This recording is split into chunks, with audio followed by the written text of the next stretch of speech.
Assalamualaikum warahmatullahi wabarakatuh, Sobat Muslim. Bulan Muharram merupakan bulan pertama dalam kalender Hijriyah yang memiliki sejarah panjang dalam Islam.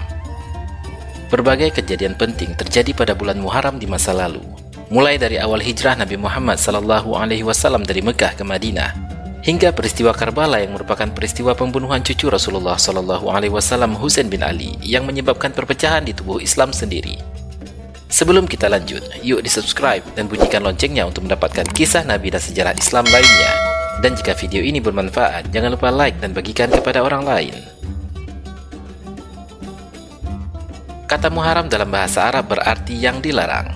Allah Subhanahu wa Ta'ala dalam Al-Quran Surah At-Taubah ayat 36 berfirman, "Sesungguhnya bilangan bulan di sisi Allah ialah 12 bulan dalam ketetapan Allah di waktu Dia menciptakan langit dan bumi, di antaranya 4 bulan haram. Itulah ketetapan agama yang lurus. Maka janganlah menganiaya diri dalam bulan yang 4 itu, dan perangilah musyrikin itu semua sebagaimana mereka memerangi semuanya.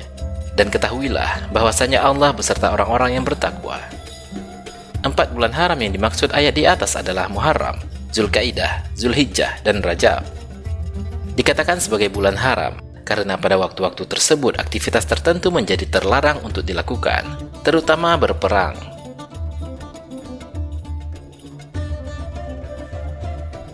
Sejarah tahun Hijriyah tak lepas dari peristiwa penting dalam sejarah Islam, yaitu hijrah Nabi Muhammad SAW dari Mekah ke Madinah.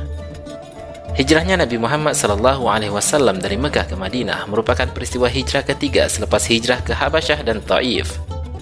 Namun, peristiwa hijrah ke Madinah inilah yang merupakan tonggak awal pembentukan masyarakat Islam yang mandiri dan berdaulat. Karena itu, peristiwa tersebut bernilai penting dan tak tergantikan dalam sejarah keemasan Islam. Setelah diangkat menjadi Nabi dan Rasul, Nabi Muhammad melakukan dakwah di Mekah selama 13 tahun. Akan tetapi, ajakan untuk masuk Islam mengalami kendala besar di tanah kelahirannya.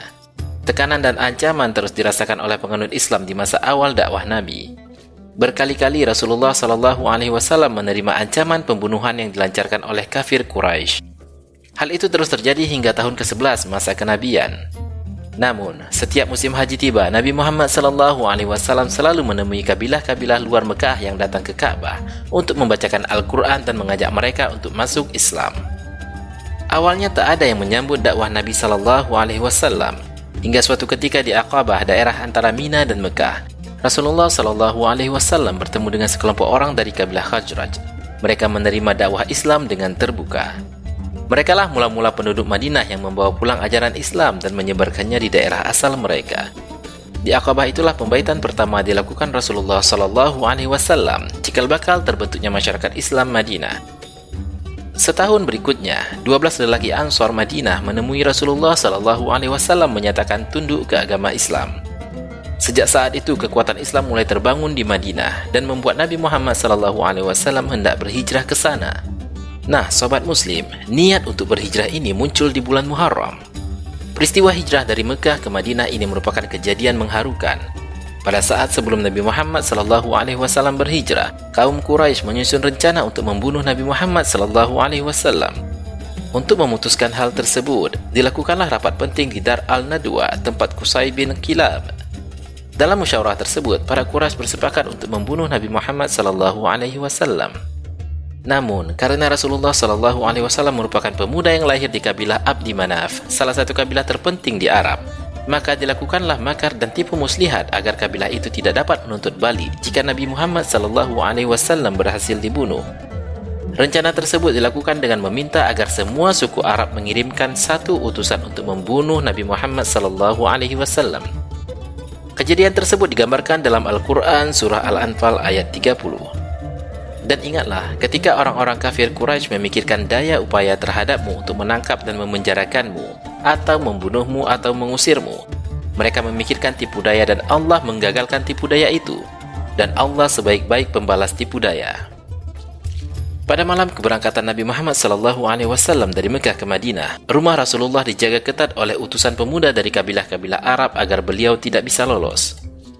Namun, karena pertolongan Allah Subhanahu wa Ta'ala, Nabi Muhammad SAW berhasil pergi dengan selamat.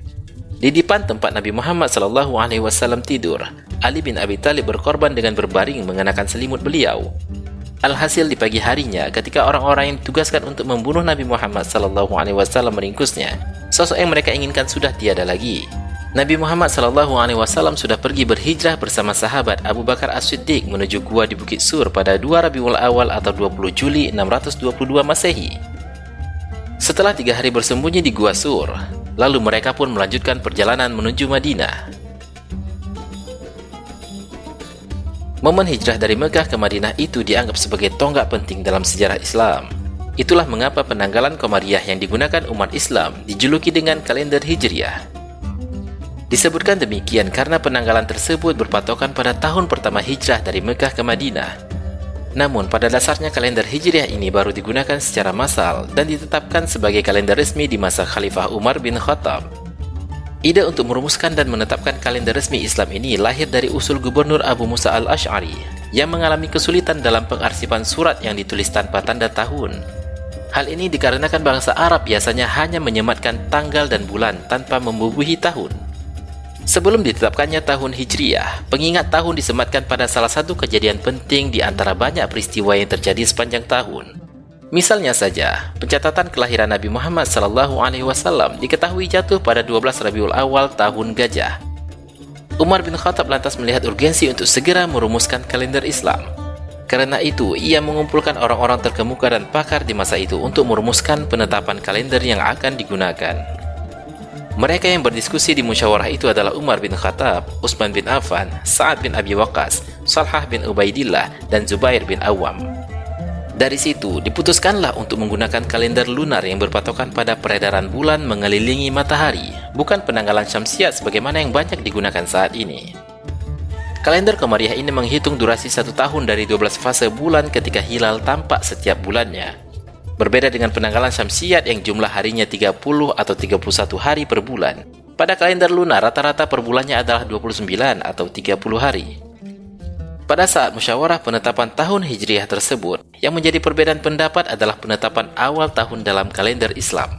Ada 5 usul penetapan tahun pertama di penanggalan Islam di waktu itu, yaitu agar tahun pertama dimulai ketika wafat Rasulullah SAW, atau sejak peristiwa Isra Mi'raj, atau sejak Nabi Muhammad SAW diangkat menjadi Rasul, atau sejak kelahiran Nabi Muhammad SAW, hingga usul Ali bin Abi Thalib agar kalender Islam dimulai sejak hijrah Nabi Muhammad SAW dari Mekah ke Madinah.